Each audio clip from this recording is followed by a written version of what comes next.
Hello there, CUT family. It's Reverend Sheree, and I am here with our CUT Collective Sunday Sermon Rewind. We're rewinding on the lesson sermon from December 1st, 2024. I have Reverend Gaylon McDowell, who's in the queue, ready to come in and to unpack the lesson. So I want to let you know that you have clicked into this amazing community. This is the online community for Christ Universal Temple. And I am so excited to lead the charge to connect us wherever we are in the world. So we know there's an amazing temple in Chicago on the South Side. But we may be clicking in from all over the world. And so I wanted to make sure that you felt that temple experience. And so we're going to just be getting gooder and gooder and better at connecting with one another. And so what I've committed to is working with the Sunday lessons. And so what you can do, if you have questions, if you're watching us live, you can put those questions in the comments. But if you are watching the sermon, go ahead and join the Facebook group that we have just for the collective, CUT Collective Worldwide.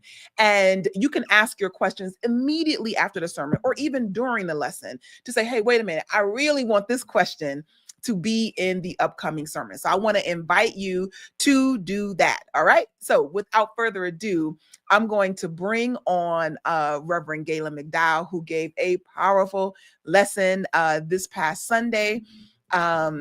Hello, Rev. How are you? Hey there. I'm doing well. How about yourself? Good.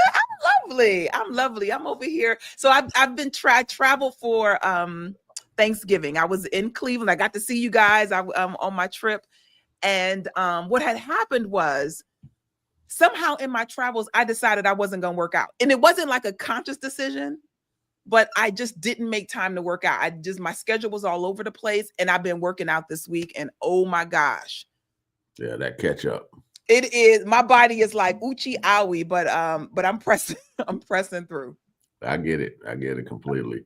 It's anytime you put it down and pick it back up, but it's better than putting it down and staying down. You're right. You're right about that. No, I've learned a lesson. And I actually shared this with some friends to say, hey, whatever, just get started. If you need to get started again, go ahead and get started. And so that is, that's my mantra for today, because as I'm feeling the, when you begin something, you feel the newness of it, right? So my muscles are like, oh, we doing this again? And they just talking to me today. And I'm like, you're not going to dissuade me. I'm committed. Yeah. I'm committed. I'm proud of myself. That's my own pat on the back. Virtual pat. They give you a virtual pat on the back. I love it. So we're looking at a new sermon series for December, coming out of anniversary month. And the gift of the Spirit is the series. And your lesson was on the gift of attention. It's a gift of the Spirit. I should say gifts of the Spirit. Gifts of the Spirit, yeah. That your lesson was on the gift of attention. And so what I like to say is that, and mind you, I didn't make this up, but it's just one of the ones I picked up, is that you said that where your attention goes, energy flows. And I like to say what you focus on expands. That's kind of how that one is the one I click in when I talk about reminding myself of what the power of my attention, that there is what you pay attention to matters. And that took me some time to get to. I thought what I thought was important is what mattered, but no, it's what I give my attention to is what matters. Absolutely. Yes. All right. So let me see. I'm going to play a clip and we're going to walk through this. So, but before shaking or something, I was seeing like a little shaking or something. I wasn't. There's some shaking coming on my side. Yeah. Okay. Thank you for that. It's like a desk or something. I don't know. It could be. We could have just been having a little California earthquake. You never know. Yeah, I want to say, California. Yeah, it's for real. Right. See, listen, now here's the thing, because I've been in California for a long time now, and earthquakes don't move me like they used to. It's not a great thing ever, right? It's just like a blizzard. A blizzard is never a good thing. But yeah, though, I miss them sometimes. I slept through an earthquake one time, and my first earthquake when I was in California, I slept right through it. Yeah. So that let me know how sleepy I really was, because I was, first earthquake, I was like, no, wait a minute, You know, I'd No, be it's like that good. old song, if you confess the Lord, call him up. It isn't it. It's quite an experience, and I didn't know that. There are earthquakes in there are faults in other places in the country. I didn't realize that. So when I would hear about earthquakes in other places, it's like, so here's the thing about LA: we're ready for them. Like, Yeah. so there are some things to be prepared for. When you know that you're in an environment where something could happen in one way or the other, prepare. LA's prepared for it. All right. One of the statements you use as you opened up was, the simplest way to change your life is to shift your attention from what you don't want to what you do want. And so what I do want is the earth to be still. I want I want there to be good weather. I want there to be safe conditions for people to travel and live in. And I think that when it comes to stuff like your day-to-day life, that we just may not know what we're paying attention to or how to change our experience. Talk to me a little bit about, you said it's the simplest way. Yeah, the simplest way, because the thing of, there's a lot of ways in which you can shift your consciousness in your life. Obviously, we teach different principles, universal laws, techniques, etc. But sooner or later, it all boils down to, what has your attention? What are you putting your attention on? What has your interest? What is your mind focused on? Where your energy, where your attention goes, your power flows. So if I recognize that no matter what I'm doing, if my attention keeps being pulled back to a particular situation or circumstances, it's actually doing a few things. One, if my attention is on a particular thing that I don't want, I'm limiting the possibilities and opportunities for me to see other things, because I'm focused so strongly on what I'm seeing, whether with my eyesight or my mental sight, what I'm imaging in my mind. The other thing that it's doing is restricting you to the situation versus putting you in a situation to where there's more opportunities and freedom of expression. Yes. So what I was just trying to help people understand is, you can have all the information in the world. Most people who are in tune with the type of ministry and message that we teach have a pretty decent library already. They have their go-to people on YouTube.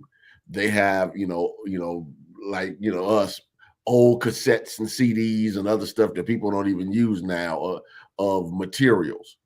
And none of that stuff matters if you can't change your attention.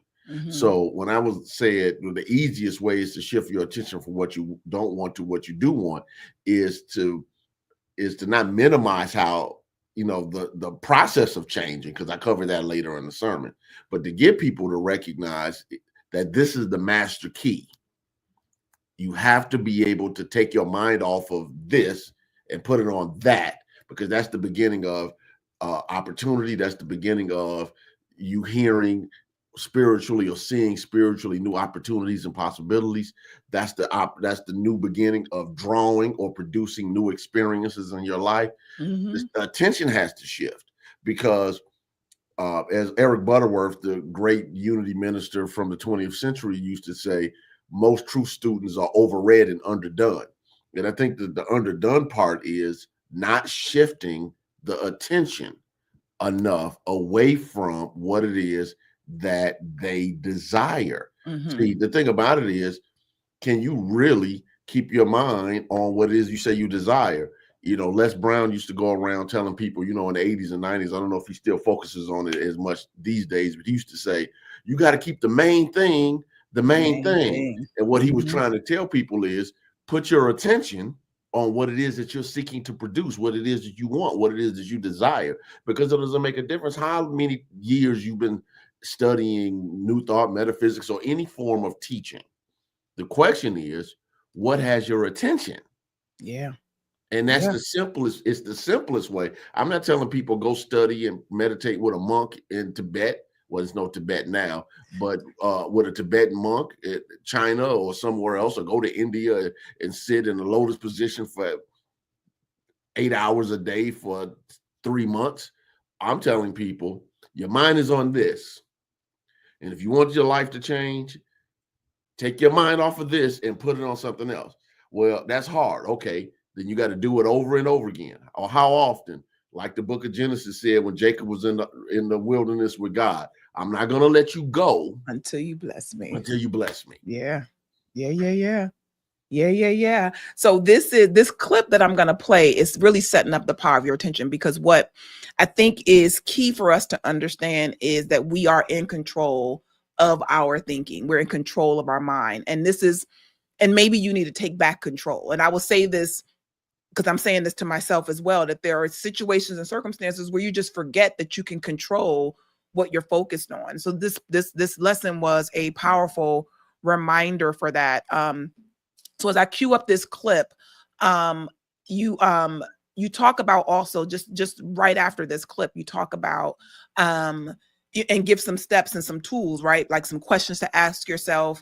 And it ends up being where, right in this lesson, we just have a little kit for transformation. So I want to kick it off with just cluing you in on more about the power of attention. This came from the lesson sermon. All right. Whatever holds your mind is basically holding your attention. This is important because where your attention goes, your power flows. Let's say that together. Where your attention goes, your power flows. Whatever gets your attention gets the power of your mind. Since your thinking is the formative power of the mind and thoughts become things, whatever holds your attention is forming and shaping your life. So the reason I pulled this particular clip is because sometimes we give power to we're not even power. We just believe that there are other outside situations and circumstances that are really forming our lives. Mm-hmm. And so I think that the idea that it's your attention that's creating your life was worth emphasizing here. When someone is directed at, like, you can say that I'm stressed because it's Christmas season, right? And so it doesn't matter. Every Christmas season, I'm stressed. I got, with trying to get presents together and decorations or just the thought of it all, right? So the season is what we'll say is what stresses me out. Mm-hmm. How do I shift from a thinking like that to not needing Christmas to look like that for me, if that's the way that I feel about Christmas? Well, you have to introduce a new thought. Mm-hmm. Then the new thought is foreign, because that's one of the things that it's just like anything else is foreign.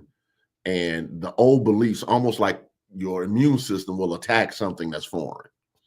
So you have to think about it, often affirm it. I'm a big believer in audibly affirming things, mm-hmm. not just saying it in your head, because you want your mind to stay there. So what I tell people sometimes is your ears have to listen to what you have to say. And just that process stops your mind. Yeah. Okay. So what I would say to someone who's saying I'm having a hard time shifting my attention off of what I don't want because I'm just mesmerized and paralyzed by the thought, is a couple of things. Obviously, hopefully you have loved ones around you that can help pull you out of the hole. Like when 9/11 happened, for instance, there were people who I had to call and check on, like, hey, stop watching CNN, for a few days. You're stuck here now. And they couldn't process, because I get it. It was devastating, and I'm not trying to minimize it, but your life can get stuck in a moment. But if you audibly affirm a different image over and over and over and over again, sooner or later, you're parking your brain. One of the things that affirmations do is almost like, I don't know, a lot of cars don't have this now, but in the old cars when we were growing up and before, they used to have, all the cars had an emergency brake you can pull. Mm-hmm. And basically that was saying, this car is not moving from this place. Well, when you affirm the new image, the new idea, the new thought, the new concept, what you're actually doing is parking your mind there. Because as you are speaking, words have images and images have words. They work together.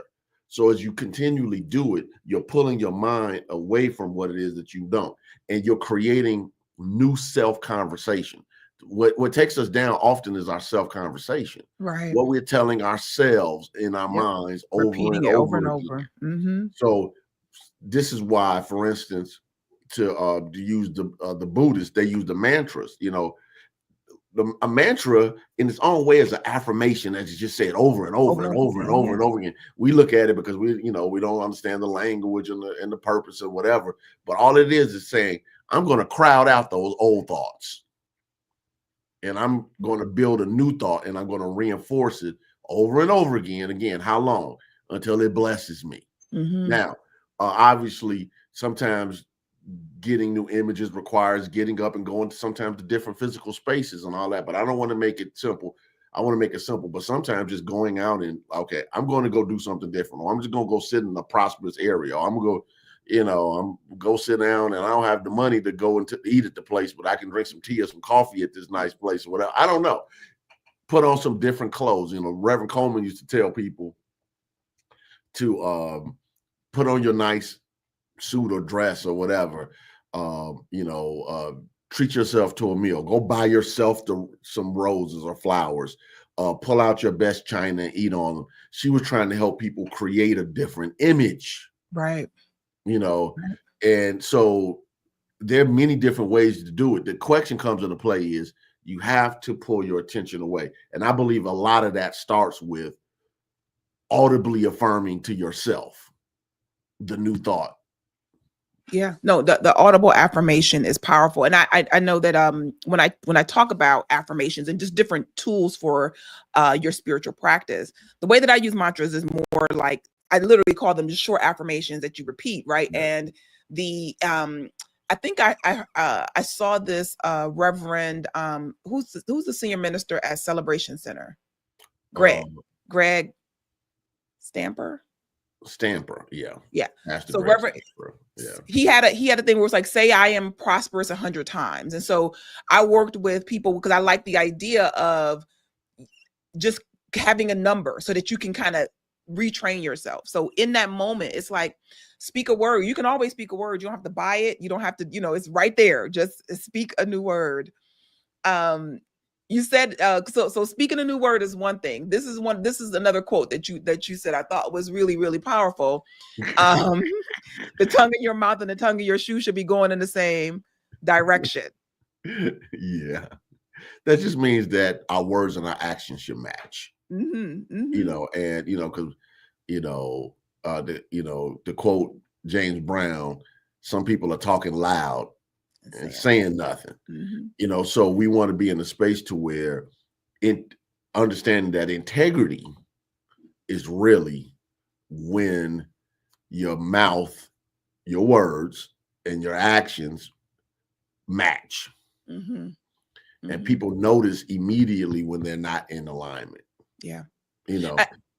I think internally too, it's like one of the things I know that I had to repair was my belief in my word to myself. Like, if you keep saying you're going to do something and never do it, you're undermining your own belief, your integrity, like, I'm one with my word. And so I had to stop. Literally, I just really got clued in to not saying yes to things that I was not going to do, and not telling myself. When I was growing up, my mother, we used to have these bargains because I wanted to drive their car. And so it would be some bargain. And I'm like, no, I'll do that. I'll go to church every Sunday, or mind you, they weren't even going to church every Sunday, but I had to use my bargaining power. And not doing that would make me feel bad a little bit on the inside when I didn't do the thing I said I was going to do. And we can be so out of tune. And I know I've been so out of tune with my word to myself. Now I'll do whatever I tell you I'm going to do for you.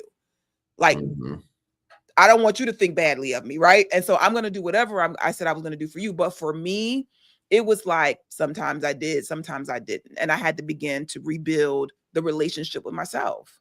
Yeah, that's tough. I think everybody works with the integrity of working with other people sometimes more than they keep their words to themselves. It's difficult. As you were talking about it being a child, I didn't like taking shots as a child. I mean, as far back as I can remember, You know, I'm not afraid of needles, but when as a kid, I had a needle issue. And you know, when you're a kid, you're constantly getting school shots, and you know, and I was, for whatever reason, I was constantly getting sore throats and other different stuff. So I was, going to the doctor a lot, and I just remember saying to my mother, I won't cry on these shots, and I won't make an issue if after I get my shots, I get White Castle. Because I noticed what I ended up happening was she would take me to the doctor, and then she would take me to White Castle, and I would forget that I was upset about going to the doctor. So it dawned on me. So actually, let me rephrase that. I agreed to it. My mother brought it up to me as an integrity point. Let me be clear. Let me flip that, because I misspoke. She said to me, if you don't cry, if you don't get upset, I'll get you White Castle after we leave the doctor if you have to get a shot. So I knew going in, okay, I have to be in integrity with what I said I agreed to.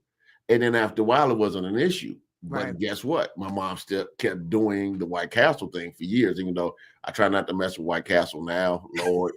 But, it doesn't work with me. But at the time, it was a working agreement. And I think the thing about it is being in alignment with your word is powerful, because when you let yourself down, it hits differently. Yeah. Because the one thing you can't afford is to not trust you. When you don't trust yourself, now everything is a variable. Yeah. Because there's no solid foundation to build anything on. I said, I'm going to do this. I think this is one of the challenges as we come to the new year with resolutions, that people make these New Year resolutions.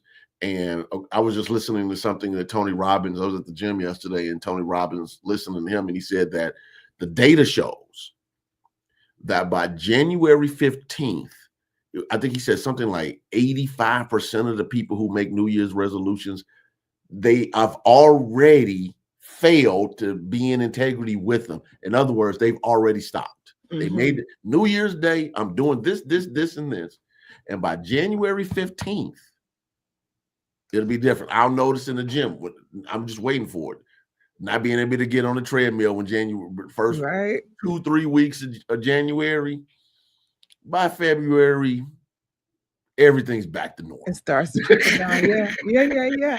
No, I know that when I and I have a couple of programs I'll be kind of launching in the top of the year, but I'm real specific about using the energy of the new year, but being gentle as you move into it. So it's kind of like I used to say, December, you practice for what you're going to do in January, so that you've had a month to kind of get the kinks out of your commitment, Yeah. And so, but January can be the beginning of your commitment, which means that it's not that drastic. I'm going to work out every day. It can be a gradual process if you find that you fall off.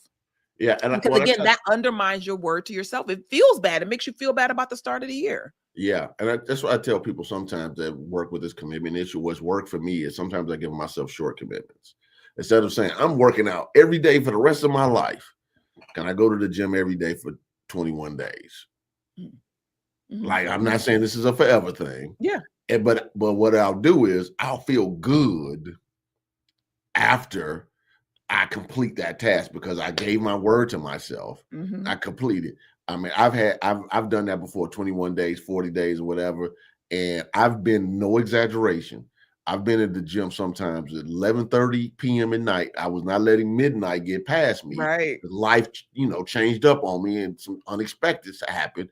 And I was in the gym, no jogging gear on or nothing, just jeans and a shirt or sweater, whatever. And I'm, looking like somebody's granddaddy, but I'm in the gym working out because I wanted to maintain my word. It was enough for me to be able to make sure that, what am I giving my attention to? Oh man, the day went wrong. Some stuff didn't happen the way I wanted to happen, or I'm gonna put my attention on and keep my attention on. I gave my word to myself that I'm going to do this. Yeah. No matter what, like there's a no matter what that, and get me, like, I love the 21 day, I love the 40 day, but if 7 days is your start, like start there. Start there. There's no baby step too small. 3 days.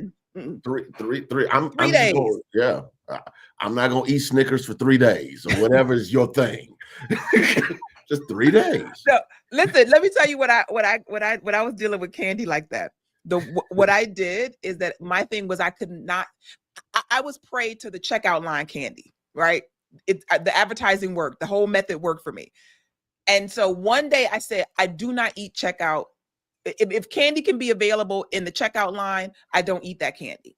Mm-hmm. And that began a process of like just being mindful, like, oh no, I don't eat this. I don't care if it's 3 for $1. I don't eat them. I don't eat them. Mm-hmm. All right. So the tongue in your mouth and the tongue in your shoe should point in the same direction. As we think about being in alignment with our word. The story that you were working with, because again, this is the gift of the season. So you were working with the one of the narratives of one of the birth narratives. And so you talked just a little bit. I didn't pull the clip on the scripture, but you talked a little bit about the wise man seeing the light. So I'm going to play that and we'll chat. Okay.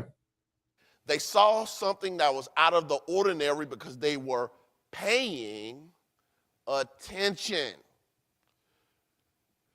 Here's a side note. You always pay with your attention. At the counter of life, you pay for what you desire with your attention. Now, the Magi saw a light. This is key. Are you paying attention so you can see the light? Light symbolizes the illumination of spirit. Charles Fillmore called light the understanding principle of mind. What does it mean? It means you have the light of God in you, this illumination of God in you, this wisdom of God in you, this understanding of God in you, waiting to guide you if you will acknowledge it, give it your attention, and follow it. So this light within us, talk to me a little bit about how you call forth that light. Wait a minute, let me go back because I have 2 questions. So one, I think just to flag the idea that you got to be paying attention to see the light, right? And so I thought that was such a powerful statement because sometimes when we're immersed in our challenges, we're dealing with them so deeply that we're not even looking for solution. We're not looking for the light. We're not looking for that higher thought. But you said that we have to call forth the light. So talk to me a little bit about how do you call forth the light? Well, I always go back to 3 basic things because they all shift attention. Prayer, we've already talked about affirmation or affirmative prayer. Meditation, whatever that looks like, contemplative meditation, visualization, visioning, transcendental meditation, something that quiets your mind and turns your attention from the outer to the inward. And I'm a big believer in study. So sometimes your attention shifts, sometimes from reading. I'm a reader, but it might be watching videos like this or the Sunday service or music or something that helps you shift your attention. Because what the shift of attention does is it helps you when you're listening to positive, uplifting, inspiring, spiritual material, or you're turning within to recognize through prayer and meditation that there's something beyond your own human intellect that has answers, that knows what to do, when to do it, and how to do it. Just the recognition of that allows the possibility for it to come forth. Yeah. So really the calling it forth is really, again, just a shift in attention, because when you call it forth, you realize it was always there. Yes. See, that's the thing. That's the catch-22 of all this spiritual work. You know, we've been praying, meditating, singing, worshiping, doing all this type of stuff for presence and powers that is not only omnipresent, but available within your own soul. Yes. So I do want us just to be present, that you don't have to go somewhere to get it. Whatever you do in the outer is only a process of shifting your attention to the quote unquote isness of God. It already is. God already is. God is already life, love, wisdom, power, substance. God is already the peace in your soul. All of that stuff is already there. The question comes into play is when you shift your attention, that's one level. then the attention shifts to expectation. Okay, Right. now that you have tuned into the light, how much light am I willing to allow in my space? So um, imagine if you had blinds. One thing that's different about blinds is blinds allow you to adjust them. So blinds can keep out the majority of the light. They're not as good as curtains. Curtains will block the lights, but blinds will block out the majority of light. And most of them have that little twisty thing stick where you can adjust them either this way or that way, and you can let in the light as much as you can. Now, how do you let more light in when you're talking about your mentality? Mm-hmm. By keeping your attention on it. Okay. So for instance, okay, you're putting in some time for prayer. Okay, I'm going to say this affirmation over and over again. I'm going to visualize this, or maybe I gave myself an image to focus my mind on. And I'm just going to stay here and I'm going to sit with it. And guess what I'm going to do? Maybe in lunchtime, I'm going to do the same thing for 5 minutes, 10 minutes. Then I'm going to come back, when I get home, and I'm going to do it maybe 5 minutes, 10 minutes. Maybe before I go to bed, I'm going to do it 5 minutes, 10 minutes. I'm going to read something. I'm going to pray something. I'm going to affirm something. I'm going to visualize something. I'm going to be still. I'm going to breathe. I'm going to get present with my body. These are things to shift your attention from the outer circumstances and experiences and pulls your attention in. And what it does is it lets more light in. Yeah. Now, here's the thing. You don't have to tell light how to be light. All right. You just got to let the light in, and letting the light in is an inward job, because scripture says it this way. And I love it. How it's said so metaphorically in the book of Revelations. It is stated that Jesus said, "Behold, I stand at the door and knock. Mm-hmm. If anyone opens the door, I will come in and sup with him," or depending on the translation. So the question isn't, is God's help available? The question is, have I made the conscious choice to let it in? That's the question. Mm-hmm. So the opening the door is a conscious act. That means I have to do something. So that's letting me know that God didn't place the door there. I placed the door there. Well, when did I place the door there? We as a collective humanity have beliefs that we believe that are real. We call it the race consciousness and new thought. All of humanity's past beliefs. And we have these beliefs of having a sense of separation from God. So as we do the spiritual work, our prayer work, our meditation work, whatever meditative practice that is, breathing, visualizing, visioning, whatever, as we study, as we worship, as we sing, as we praise, what are we really doing? We're opening more and more up. We're allowing more and more of the presence of God in, through, and as us to show forth and shine forth, because we've taken our attention off of the circumstances of life and focus on the source of life. And those two choices of attention give us radically different experiences. Hopefully that was a way of explaining it. Yeah, no, that's powerful. And I was thinking about one of my spiritual practices is working out. Like that's something that I'm going through. And what you just described is literally what I'm going through from a physical perspective, which is that by not working out, it's kind of like not opening that door, right? It's kind of like not opening that door. So once I open it, it's like, oh, wait a minute, I have to be receptive to like what this flood of light that's coming in. How do I discern it? Now, what people will do, what I have done, is that when it's uncomfortable, this newness is uncomfortable because it's disturbing my status quo. It's like you repel from it, which is why I think that when you talk about the 40 days, the 21 days, making a commitment to something, I didn't know this was going to be a prep for the new year, but this is a really powerful prep for the new year because you're getting ready to be committed to something new. I recommend that. But it's going to be uncomfortable. It's going to be an upset to your current paradigm, to your status quo right now, as it should be, because you don't want to keep having what you're having right now. Yeah, and we got to get past being afraid of failure. And I think that that's one of the things that stop us from putting our attention on what we need to do. My kung fu teacher, we call him Sifu or Shifu, depending on the Chinese translation. It's like teacher, instructor, sort of like Japanese sensei. So Sifu used to say to me, for years, Gaylon, he said, Gaylon, your fist can never cower. That was his way of showing, like, when you throw it, you commit to it. Now, I'm not here to teach violence. That's not the point. But we had things that we were hitting. He would have wood with rope tied on it, and I'm boom and boom. Your fist can't cower. And what ends up happening is your mind can't cower either, because there's going to be times where you're going to have to push through your own beliefs, your own feelings, your own fears, your own anxieties. Your fist can't cower, and neither can your mind, because what will end up happening is, just like with physical conditioning.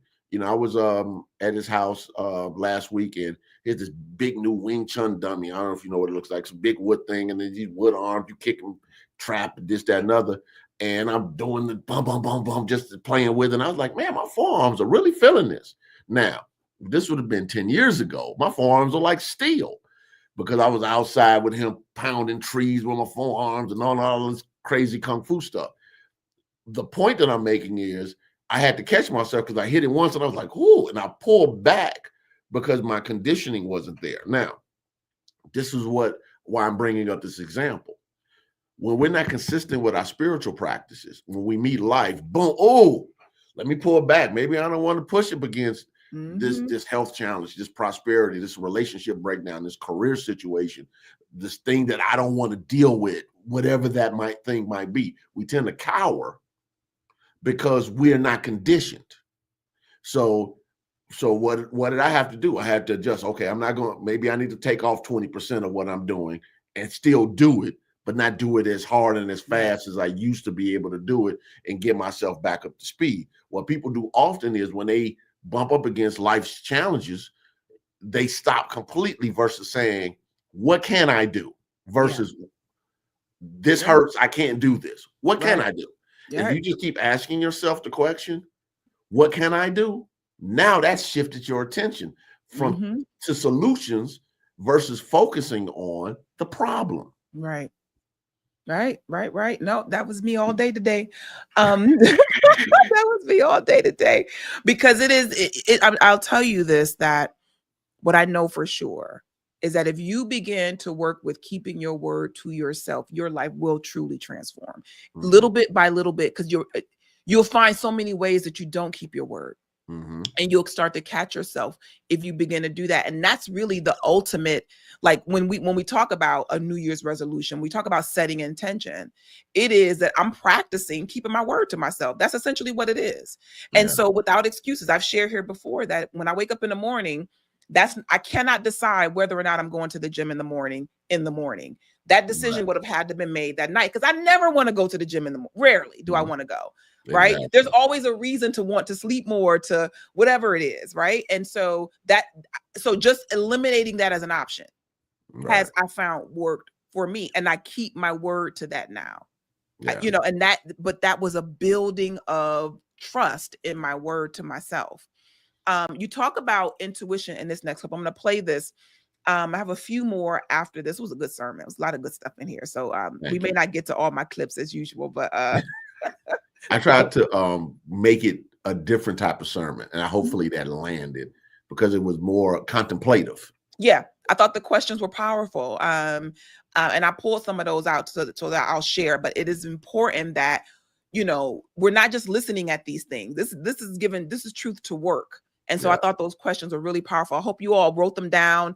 And this lesson is on YouTube. If you go to youtube.com, CU Temple, or you can go to the cutemple.org site and click on the recordings from the sermon. So I just want to make sure that you listen to it in its entirety, because I just pulled out some nuggets. All right, here's one. Sometimes we dismiss our own intuition, our own inner guidance that can come in a variety of ways. It can come as a vision. You just see something. You just see it. Sometimes it's in a dream. You wake up and you're like, oh, what was that about? Let me write that down and think about that. Sometimes it comes as an idea. Sometimes it's just a feeling that something is off. but you have to pay attention. When we give our attention to God and the ways of God, aka divine ideas and spiritual principles, we can catch the light when it comes.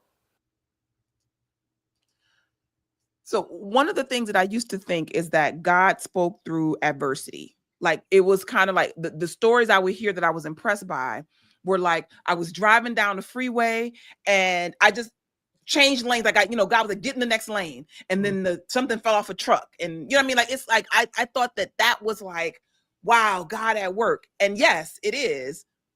But this particular part of your lesson really spoke to me in that if you're listening, you got to practice listening, that God is always guiding you and that you do not need to create a big drama to be able to perceive it.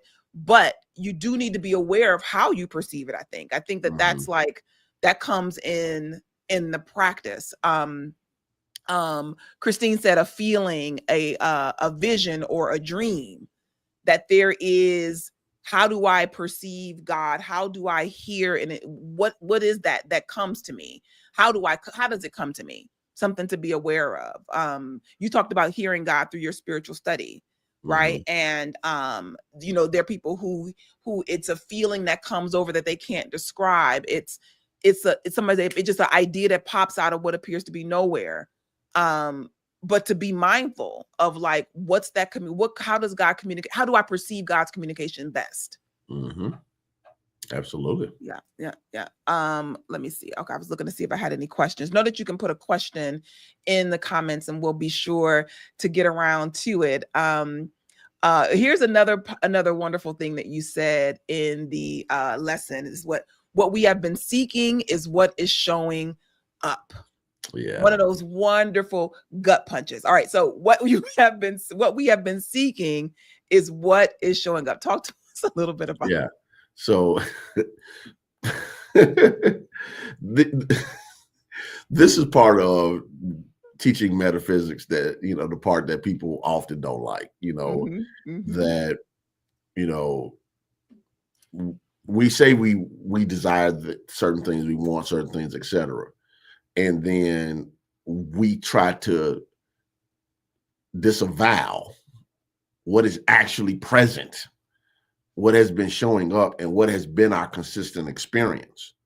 And what I'm saying is that based upon the understanding of attention and where your attention goes, your power flows, what you are putting your attention on is actually what you're ordering. Yeah. Okay. So what ends up happening is you ordered it, then it shows up, and then you say, well, I didn't order that, or I didn't mean that, or what I meant was, or you didn't understand it, etc. And, sometimes, it's kind of funny how in human communication, for example, you can talk to people, and people deal with this in relationships as well. Nobody's immune to it, where you're communicating with somebody who expects you to be a mind reader. Well, I said this, but I meant something else, or I assumed that you understood or knew what I really wanted. Well, as we deal with this universal law, what we're putting our attention on is what we're telling God is universal law we desire more of in our lives. So the more I put my mind on the problems, we're saying, oh, I love problems, give me more. As I put my mind on the breakdowns, oh, I love things that stress me out and frustrate me or whatever. Universal law is saying, ta-da, look how good of a job I'm doing. So, I grew up with dogs. So, sometimes we would throw the frisbee and the dog would come back with a frisbee. He wouldn't come back with a stick. He brought back what I threw out. And every time you put your attention out, you're throwing the frisbee. Don't expect the dog to bring back a steak dinner when you threw a frisbee out. And I think the thing about it is most of it is unconscious. And that's where we trip out, because I'm sure you've had people tell you, Rev, I know I wasn't thinking that. And that's probably true from a conscious thinking phase. But what has your attention? What I was trying to do with this sermon was to show people that just putting your attention on a thing is thinking about a thing. It is thinking about it. Yeah. It's two totally different things. Yeah. Where two totally different concepts versus I'm consciously thinking about this versus I'm sitting there listening to this propaganda. I'm watching this propaganda. Yeah. I'm caught up in drama, and because I was just why I'm gonna give an example. I love sports, and in the Black community, one of the things that people talk about up until recently was people were like taking a lot of shots at the quarterback Russell Wilson. He plays for Pittsburgh. He used to play for Seattle for years. Upstanding guy. Married to the singer Sierra, raising a stepson and his own children, never had any drama, never had any trouble, and whatever. And people were like, he's a lame. And she used to date Future, this rapper who's had, babies everywhere and multiple women, etc. Not knocking him, that's his choice and their choice. Some of that's crazy to me, but that's me. Now, why am I bringing up this example? If you think that moving like Future with concerning women is the way to move, you're going to think that this man who's an outstanding father and husband and employee and leader of his football team is a lame. But you got to recognize that putting your attention and your belief into that is going to show up a certain kind of way. So sometimes when guys hear stuff like that, what is really being interpreted as they give their attention to that? That if I'm the bad guy, that I'll get the the girl. Mm-hmm. If I'm the bad guy, I'll get the attention.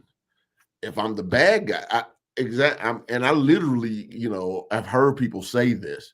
I'll never forget talking about attention. I know someone who told me that the reason why he's constantly messing up in his marriage is because his wife only pays attention to him when he messes up. Mm-hmm. When he's out doing what he ain't supposed to be doing, straying away and doing all of a sudden, she recalibrates and puts all of her attention. Once things get calm and cool and he's outstanding dad and father and everything is good and calm and quiet, she doesn't pay him any attention. She doesn't, no intimacy, no attention, act up, everything's back on the table. Now, what are you really telling your husband? Mm-hmm. Mm-hmm. listen, we could go there. Now, listen, because once you start thinking about this, when you're dealing with your relationships, right? Because I think that, when it comes to certain parts of our life, the truth, I get it, right? But when you start thinking about it in relationships, sometimes it's like, wait a minute. What you've been seeking is what is showing up. And so it's like, what do I really believe is going to come out of this exchange? If anybody's out there in the dating streets, you know that when you hear the statement, what you've been seeking is what is showing up, it's like, I have an expectation of something unlike what I really desire. And I need to fix that. I need to heal that. Because if you're constantly attracting people that you don't enjoy, that are not up to the standard of who you want to enjoy life with, what you're getting what you seek. So maybe you need to shift, like, what am I really expecting? And I think at some soul level, subconscious level, they really do want it, but they don't want to admit it. Some people love a problem to fix. Yeah. So what they've been seeking is showing up. You're a fixer. There's always something to fix. Yeah. And I would just say that I know people who are magnificent fixer-uppers, relationship fixer-uppers. They're always looking for a project to fix. Yeah. And guess what? These emotionally broken and unavailable people show up one way or another to be fixed. And then they got something to talk about. They got something to put their attention on. They got something to complain about until the next project. And a person like me, I don't have a problem calling that out. Like, I've stayed away from relatives that I absolutely love because they just, that project management is too overwhelming for me. I don't want to be around them and their projects.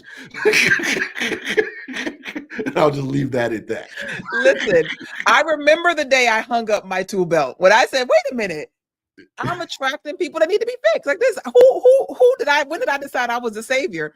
And I had to shift myself from that. That's real. Yeah. Stay away from it. Yeah. Yep. Yes. I'm listening to y'all in the chat. I see you. All right, I'm gonna play. I tried to skip a clip, but let's see what happens because there's, like I said, there's so many. I'll try to shorten my answers. I know, No, I made it juicy. Like we're rolling. Let me see if I can find. So we'll see. Let me just play and we'll see what comes up because I scrubbed a little bit.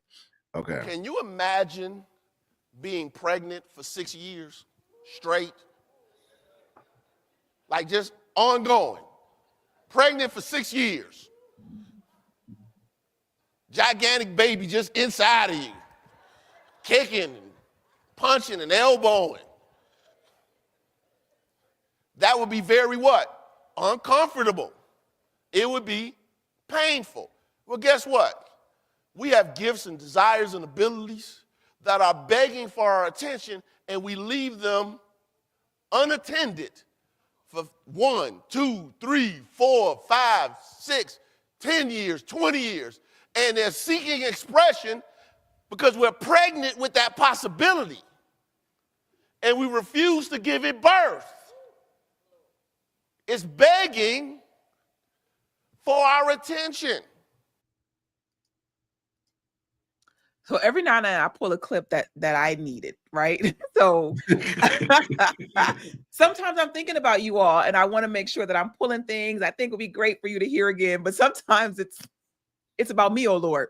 And so this idea of getting you, to me, you can get used to the ache of want that's in your soul, right? And that's what I thought about, the uncomfortable of like not having given birth yet, ignoring labor pains, ignoring all of that it's time to move into a new gear. Mm-hmm. And you asked a question that I thought was really powerful, if that's the feeling that you're having, because this question, I felt like this is the question to ask yourself if you are feeling like you're pregnant with possibility and it's just been there, that you've been like the 6-year pregnancy, because that's real. Because I think that I was thinking there'd be much fewer people on the planet. Exactly. Much fewer people.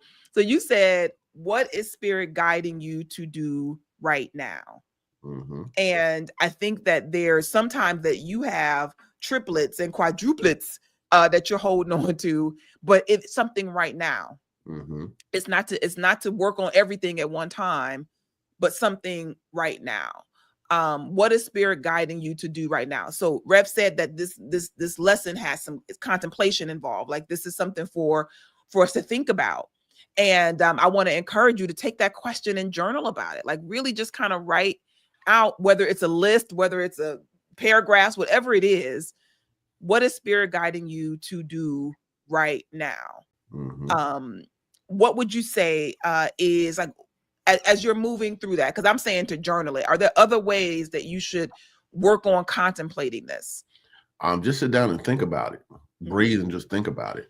Just sit down still and remove yourself from physical distraction, because it's always something. Put your phone on do not disturb, because right now probably the biggest mental distraction is the cell phone, because it's replaced so many things in our lives. Yeah, it's a wonderful tool, but we also got to make.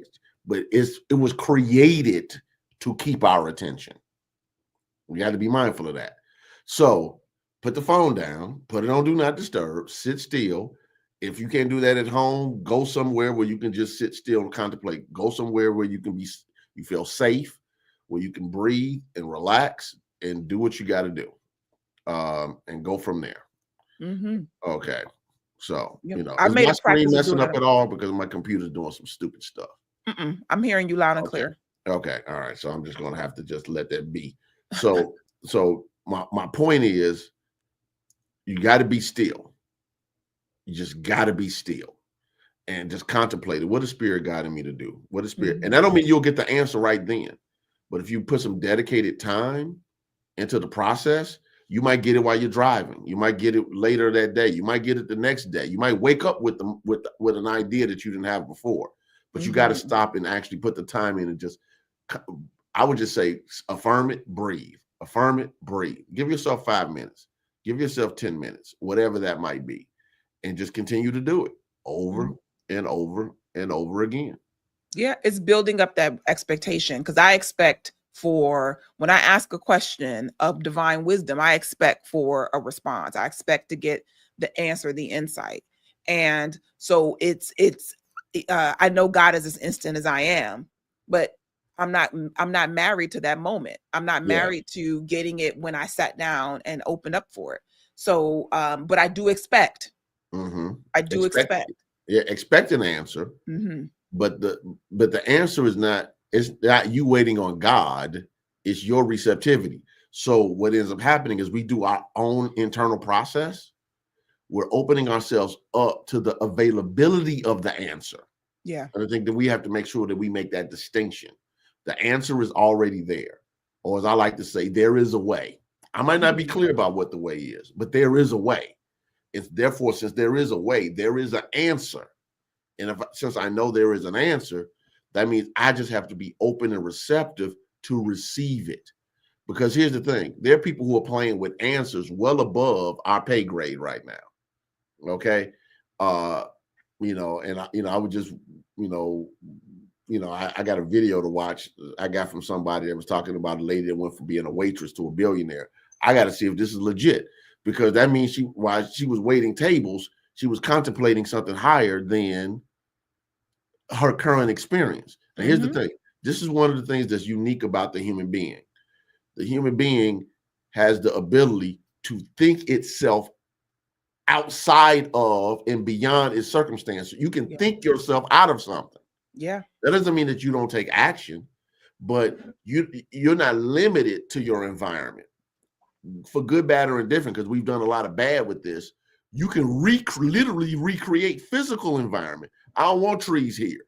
Mow them down. I'm not saying that's a good thing, but we do that. I want a mall here now.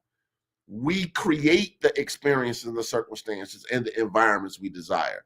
But before that ever happens in the physical, it happens first in the mental. Yeah. Yes. I see you all in the chat. We are coming down to the end here. And so I just got a couple more questions that I wanted to pull from the sermon that again, this is definitely one of those lessons that you want to contemplate the questions that were asked to make it real personal and make that a part of your assignment this week. So the question we just talked about was, I didn't pull all the questions because, we got so much time, but what is Spirit guiding you to do right now? Here is one I thought was really powerful too, which is, what is Spirit guiding you to avoid? All right. What is Spirit guiding you to avoid? Again, there is a divine order to things. And when you are in divine order, you can avoid all types of bad decisions, actions, and the people who have no business being a part of your life. God will show you things and you will catch things that will let you know when it's time to move on. You don't even know what God has helped you miss because you're not even there. Why do I believe this? Does this belief help me express more God? Wait a minute, I'm gonna stop because that's another clip. But I want to talk really quickly about what is Spirit guiding you to avoid. That there are situations and circumstances that have played themselves out, and you're still holding on to them. And so that question I thought was just really powerful. I know I've been pondering that question for my own life. What is it time to stop doing? What is it time to avoid? And knowing that in the idea of divine order, there is a letting go. There's a letting go process, and it can feel like if I let go of something that now I don't have, right, or that I may be letting people down, or whatever that thought that may come up. And I remember this is what's been getting me through my shifts, is that God is my all sufficiency in all things, and God is their all sufficiency in all things, right? That you saying no to something doesn't mean that there's now a lack in the universe for it. Right. It's been a great way to combat those fear thoughts that come up.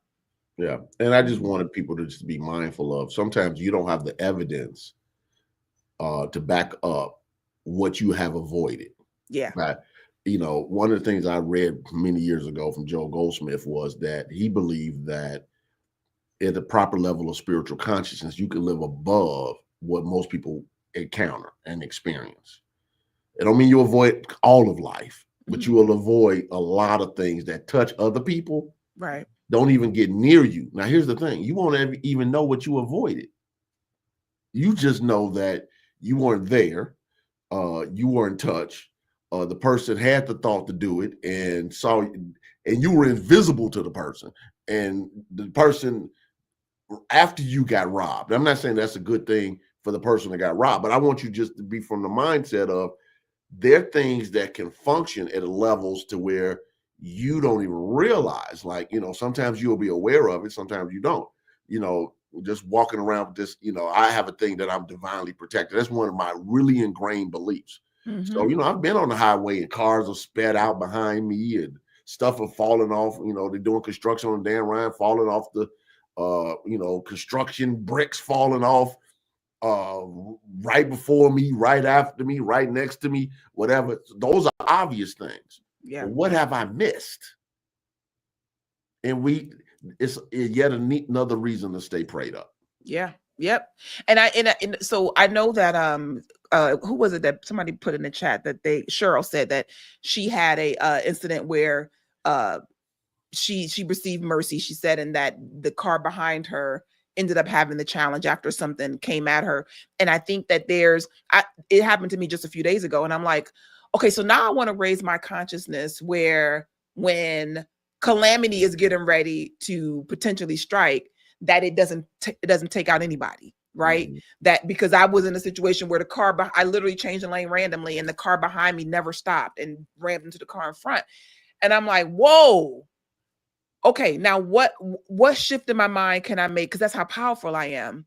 Yeah. Where I am a shield of protection for everybody around me. That's now I have a new height to hit. I got it for me. It's kind of like finding that perfect parking spot. You can find it for you, but what about convenience? Things work together for good so easily and effortlessly for everybody around me. Like that's how powerful I am. So I'm gonna finish playing this clip. I think this may be the last one. And it's about why do I believe this? So you were asking us to question whatever that limiting belief is to, just to get behind it. Why do I believe it? Not even there. Okay. Why do I believe this? Here we go. Does this belief help me express more God in my life? Does it help me achieve a state of peace? Does it help me live a healthy, happy, and prosperous life? If not, why do I accept it? Now, you have to remember, a belief is only what you accept as true. It has nothing to do with being true. But the problem is, the belief is your truth, and you have to live out your truth. Why? Because as Reverend Coleman said, I am the thinker who thinks the thought that makes the thing. So if I believe it, I'm going to live it out. If I believe it, it will determine what I can see and what I can't see. If I believe it, it will determine what I think is possible and what's not possible. If I believe it, it will determine what I think is for me and what's not for me. So the power of, gosh, we're so powerful. Like I sometimes I forget, even in my own, and I consider myself to study and really be in this thing, right, consciously. But we are so powerful. And the idea that if you shift your thinking, if you shift what you're focused on, that your life really changes, these questions become very easy to say, I'm gonna make time to sit down and work these out. Because that's how powerful my mind is. I want to practice having mastery, authority, and dominion over my thoughts. I love it. Absolutely. Yeah. Why do you believe it? And I think that's one of the things that we haven't been taught to critically evaluate beliefs. Yeah. It's not critical thinking has been taught for thousands of years. Unfortunately, that is normally not a part of most people's school curriculum growing up. So, and even when they go, even sometimes at the graduate level, if just think how different life would be if people were taught to think critically, like, why do I believe this? Because here's the thing, you know, it reminds me of years ago when Kanye West was being interviewed by Sway, and Sway was trying to tell him about how to make money. Now Kanye is a billionaire, and he's like, "You don't have the answer, Sway. You don't have to." He kept saying, "You don't have the answers," and people made fun of him for that. And Kanye says wild stuff. So Kanye's going Kanye. I'm not here to debate that. The question comes into play is, by a side note, his mother used to bring him to CUT when he was a kid. That's a side note. But Sway came back many years later and said, I owe Kanye an apology because I didn't have the answers.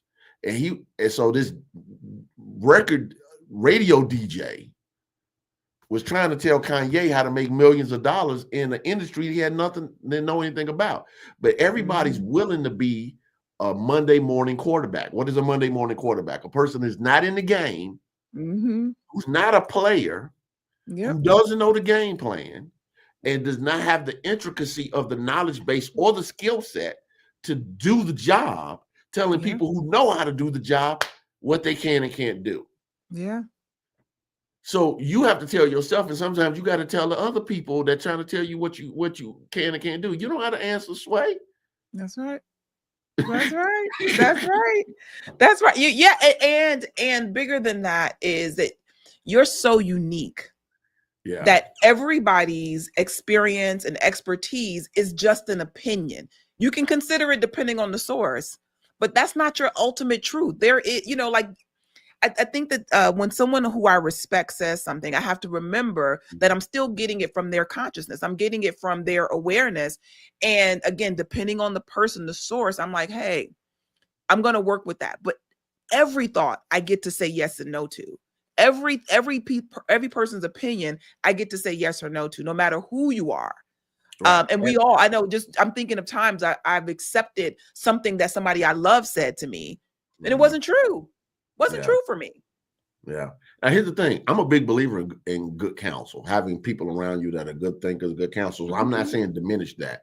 Nor am I saying that if you don't have an expertise in something that you shouldn't seek good counsel. You shouldn't be like the people on TikTok going into court trying to defend themselves, and they make a fool of themselves in front of the judge and jury.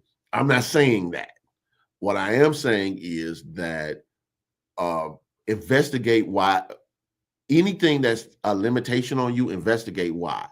And it might mean as you investigate it, man, I do need to get more knowledge. I do need to develop my skill. I do need to work on myself. It might tell you that, but just a blanket, no, I can't do it. This can't happen. No, because when it's all said and done, the real question is, according to who? Right. Okay, so go work on yourself. It was a question here in the comment section I did want to address. Someone asked about, one-on-one meetings and working. Yes. I was going to get to that. So, as a ministry, obviously, the ministers offer pastoral counseling. I don't know if that's what you're asking for. That's done through our pastoral care church at the church. You would have to call the church, talk to Reverend McGee.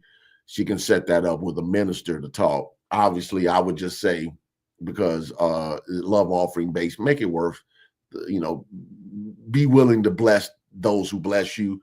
I'm not saying you're gonna get me and Reverend Sheree, because to use broken English, we be busy, but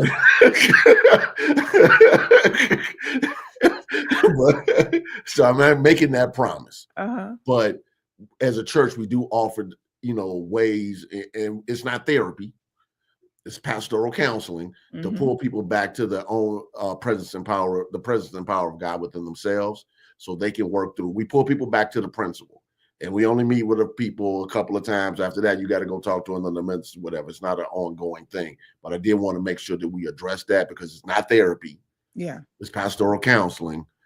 There is a difference, and there are ministers who do their own coaching thing separate and apart from CUT. And if that's something they do, then that's not on us. And but if you have questions, You can also reach out to Reverend Sheree on about the collective through the collective. I'm sure it has an inbox on Facebook, but if not, but if you just want pastoral, and but if you just want pastoral counseling, you can reach out, call the church 773-568-2282 and ask for Reverend McGee and pastoral care. And we have a pastoral agreement. All of our ministers have to have you sign for confidentiality and integrity, and so we're not giving you therapy.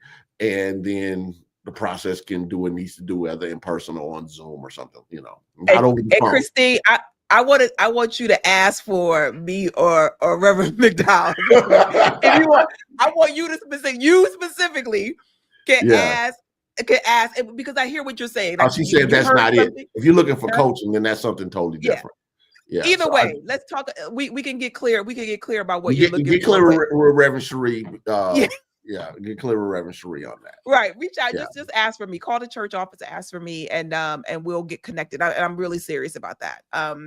Because there's one thing about studying, and just like what Rev said about seeking wise counsel, that it's like, wait a minute, I'm not understanding this, and I'm trying to rationalize something new against what I already know, and it may not work together. This may just be on a different level than what you're accustomed to hearing. So there are ways. We have classes, all kind of things, but I can be a guide for you to get you to what you're needing. That's my job. That's my job here, right? So feel free to please actually reach out. Yeah, we got classes coming back up again in January. We're in the midst of a JCI semester now, but we got classes. We got some, seminars coming up. We got Burning Bowl coming up in January. We have so much stuff.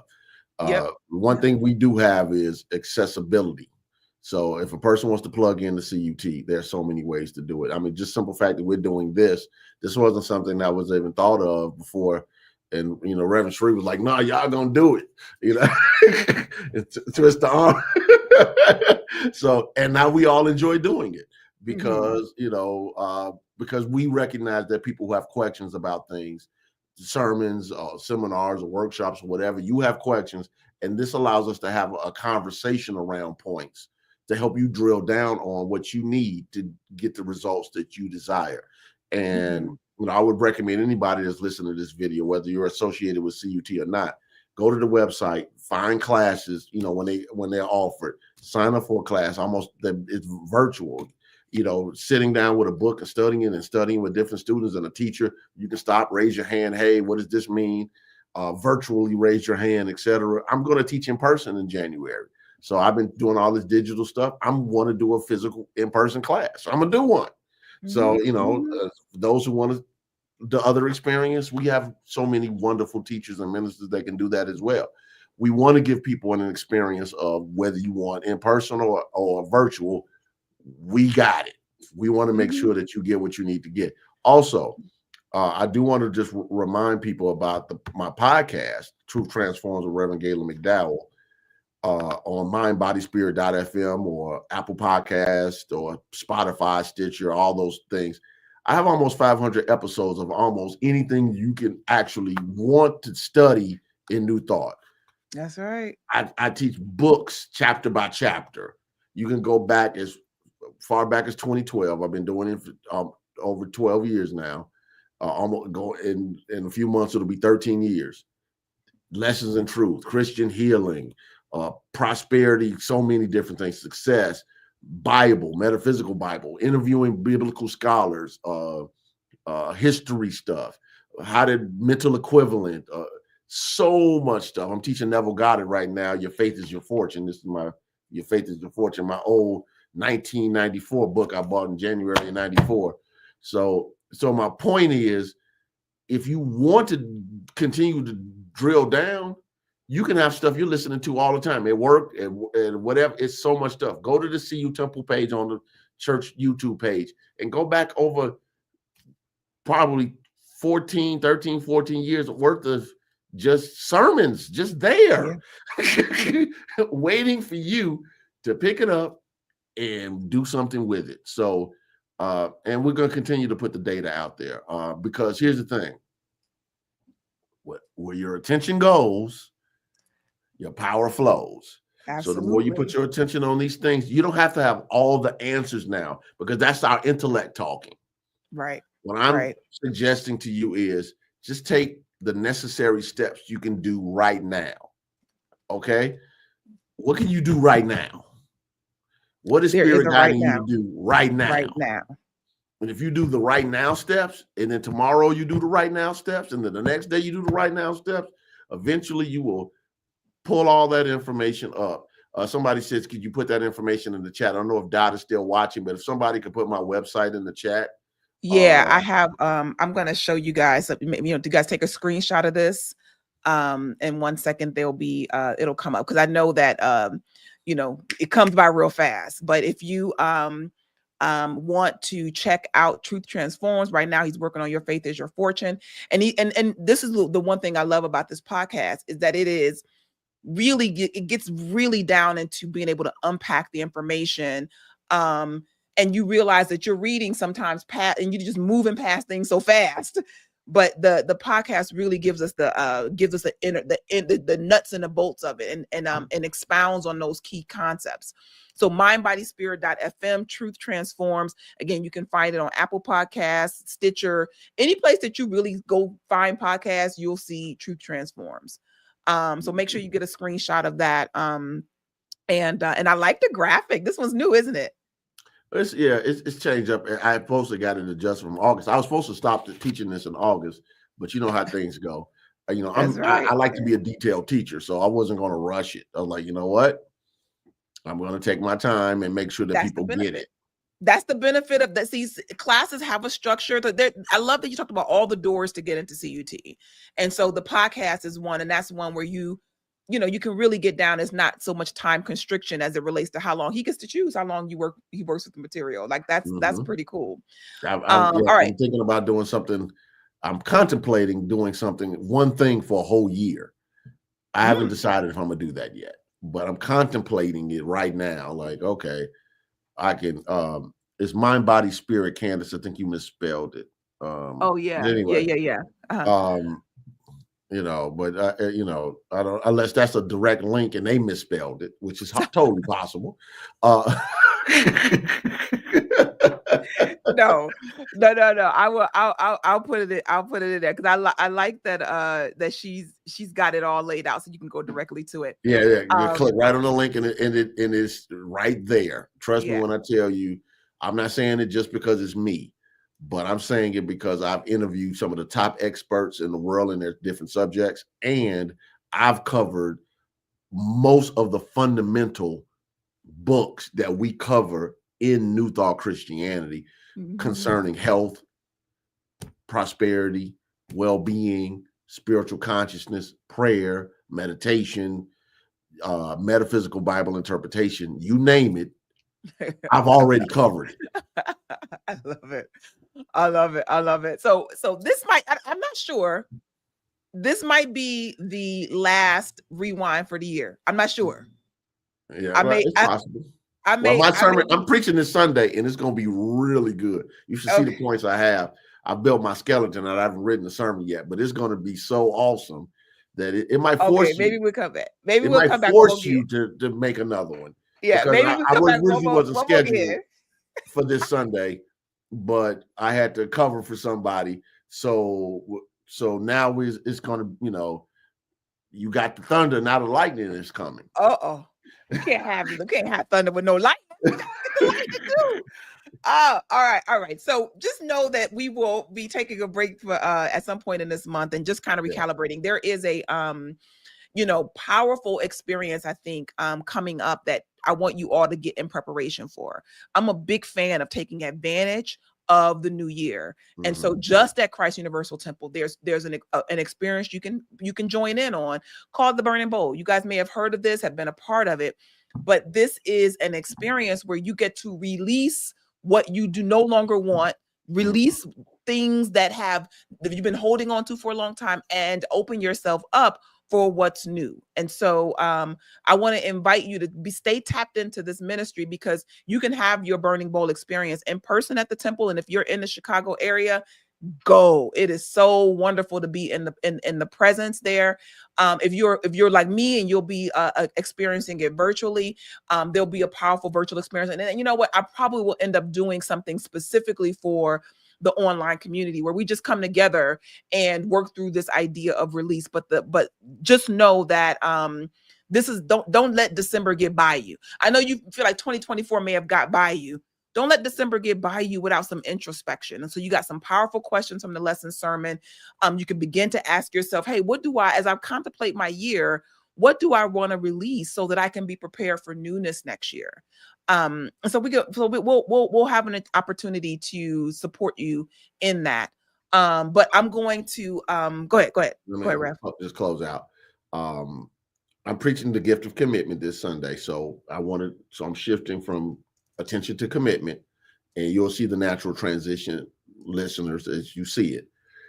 But at the end of the year, the last Sunday of the month, I'm going to teach radical forgiveness. Now, I didn't create the term. The current term comes from Colin Tipping. I'm not going to say I'm teaching soup to nuts the way he taught it. But what I am going to say is there's a big difference from how people traditionally teach forgiveness to when you really start drilling down on what forgiveness really is.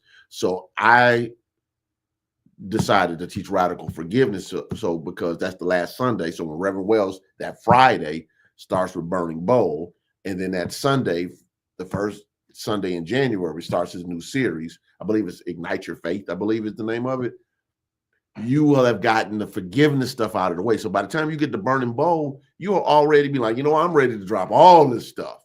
Because you had an opportunity to really understand that unforgiveness, holding on to what people should have did or shouldn't have done, is literally blocking your blessing. So what I'm trying to do is, with the Radical Forgiveness sermon on December 29th, is literally blow up any reason for you to still hold that energy, regardless of you being right or wrong, is not the issue. The only question is, do you want to be whole? That's right. That's right. All right. Look at that. So we got some commercials for some upcoming transformation opportunities. I hope you were able to tune into that you put it on your calendar because you want to be there. It's for you. It's for you. It's for you. It's for you. And so I'm grateful for this. Thank you so much for such a rich conversation. We always have some goodies and get down into it. Join us next week. But I guess maybe next week we're having another rewind, but definitely tune in to the lesson sermon on Sunday, December 8th, Christ Universal Temple. Go to cutemple.org, or you can go to the page on YouTube. I trust that you're going to take this information, that you're going to have some quiet time with yourself. Give yourself the gift of some quiet time.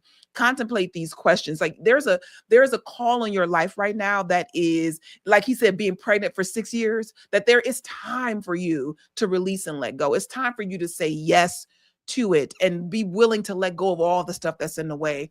These questions that have been posed to you will support you in this process. And so I encourage you to take time and be with yourself this week, just quietly contemplating these questions. And then you let your tongue and your shoe and the tongue in your shoe and the tongue in your mouth point in the same direction and take that first step.